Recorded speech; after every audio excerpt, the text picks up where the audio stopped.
Baik, Assalamualaikum warahmatullahi wabarakatuh. Perkenalkan, nama saya Muhammad Abdurrahman, NIM 241110089.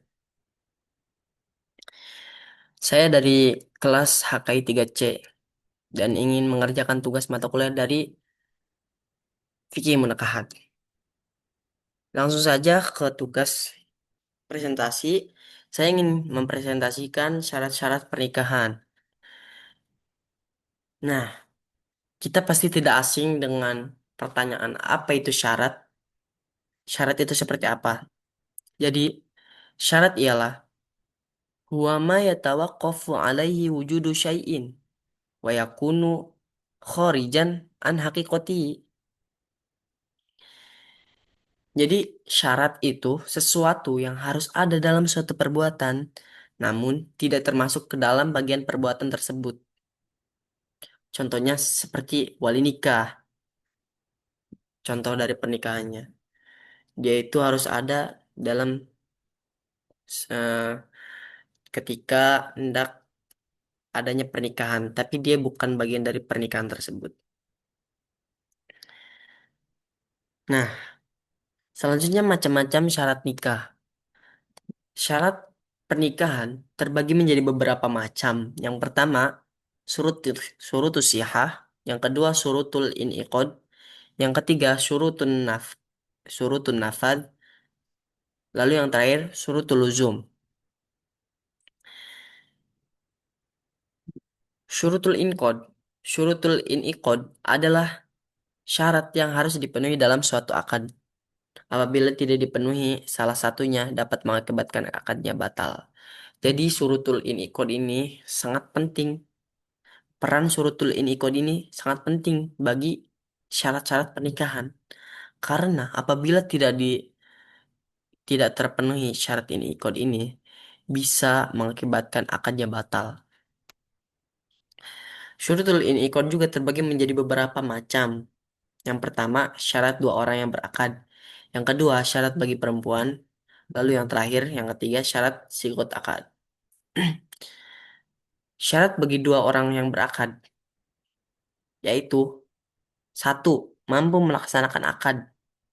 Jadi di antara mempelai pria maupun wanita, keduanya itu mampu melaksanakan akad alias tamiz, akal, balik. Lalu yang kedua,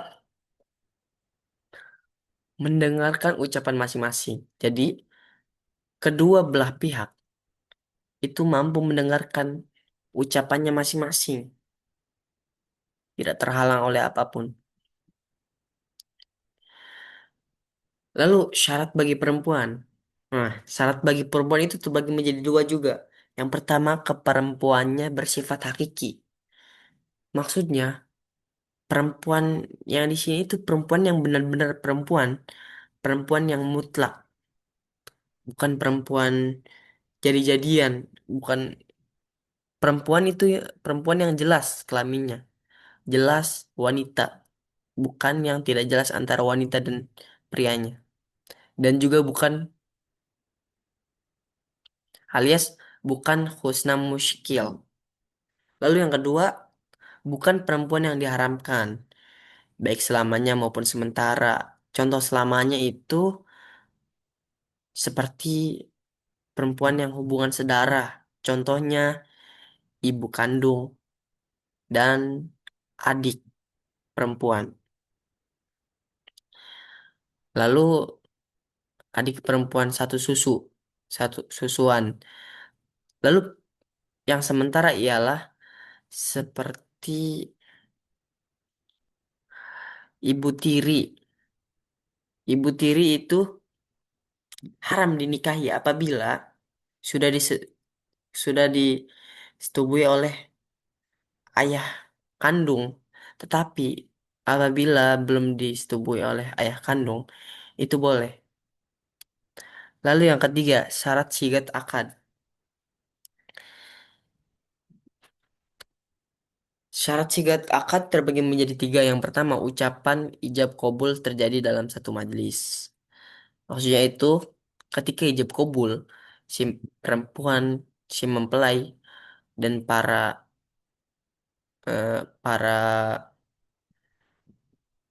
anggota yang terkait seperti wali itu ada dalam satu ruangan. Lalu yang kedua, kesesuaian antara ijab dan qabul dalam ucapan maupun maksudnya. Maksudnya tuh tujuan dan ucapan itu sesuai. Lalu yang ketiga, ucapan yang tuntas, tidak digantungkan ke masa depan. Yang dimaksud ialah ucapannya tuh tuntas dalam satu waktu, bukan kalimat yang pertama disebutkan sekarang, tetapi kalimat selanjutnya disebutkan untuk tahun depan. Itu tidak termasuk syarat sikut akad apabila terjadi seperti itu. Lalu syarat yang kedua ialah syarat sihah. Apa itu syarat sihah? Syarat sihah ialah syarat sahnya nikah sebagai akibat hukum dari terjadinya akad. Apabila tidak dipenuhi salah satu syaratnya, maka akadnya batal. Jadi syarat sihah itu penting bagi perakadan karena apabila tidak dilaksanakan, apabila tidak terpenuhi, maka akadnya batal. Syarat sehat terbagi menjadi beberapa macam. Ada 8 semuanya. Yang pertama, perempuan yang dinikahi bukan perempuan yang haram dinikahi dengan haram yang berjangka waktu sementara. Lalu yang kedua, sigut akad yang digunakan berlaku selamanya, tidak mengandung batas waktu. Maksudnya tuh, sigut akadnya itu bukan kontrak, bukan garansi, bukan bukan yang bergaransi, tapi untuk selamanya. Yang ketiga, adanya saksi. Yang keempat, adanya kerelaan dan keleluasaan memilih ikhtiar dari keduanya suami istri. Jadi, di antara keduanya boleh berikhtiar, boleh memiliki keleluasan dan kerelaan.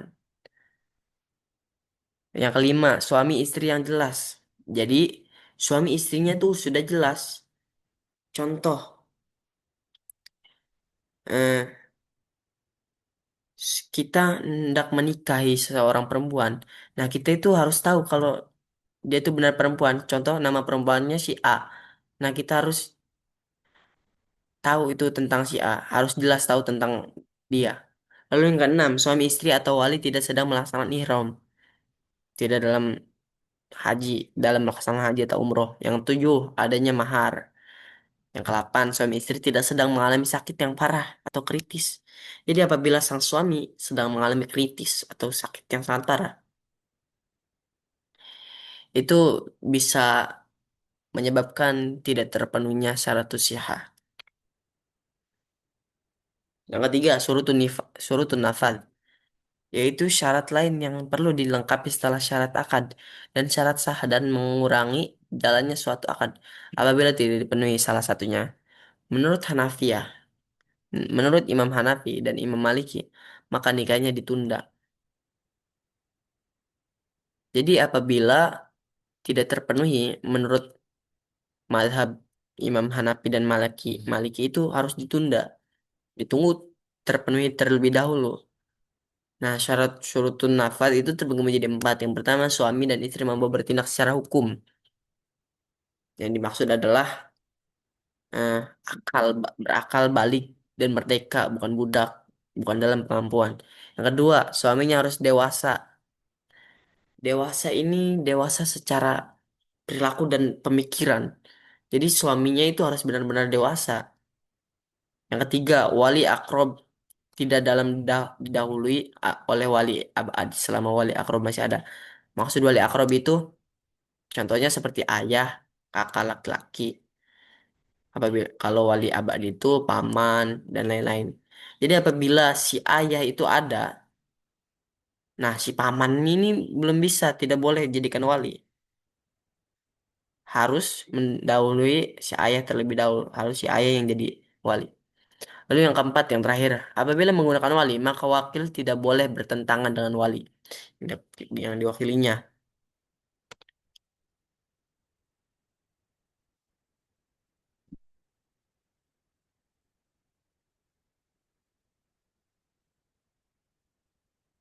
Lalu yang keempat, syurutul luzum. Syurutul luzum yaitu syarat yang diperlukan untuk membantu kelanggengan dan kekekalan suatu akad nikah sebagaimana kelaziman yang berlaku.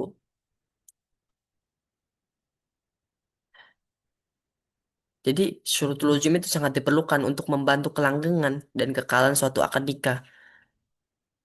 Nah, syurutul ujum juga terbagi menjadi empat macam. Yang pertama, wali yang menikahkan tidak hilang kecakapan hukumnya seperti karena gila atau kurang waras. Jadi wali yang wali untuk akad nikah itu harus benar-benar orang yang benar, bukan orang yang tidak waras atau orang gila dan semacamnya. Yang kedua, antara suami dan istri memenuhi unsur kaf'ah. Maksud kaf'ah itu contohnya seperti satu agama. Yang ketiga, apabila tidak kaf'ah, maka disyaratkan maharnya harus mahar misil. Lalu yang keempat, suaminya tidak memiliki cacat seperti kelamin yang dikebiri dan impoten. Sementara istri tidak mengikhlaskannya. Itu di bawahnya ada dalam kurung tidak mengikhlaskannya. Tapi kalau mengikhlaskannya kemungkinan bisa. Mungkin segitu saja eh, presentasi dari saya. Kurang lebihnya mohon maaf. Wabillahi taufik wal hidayah.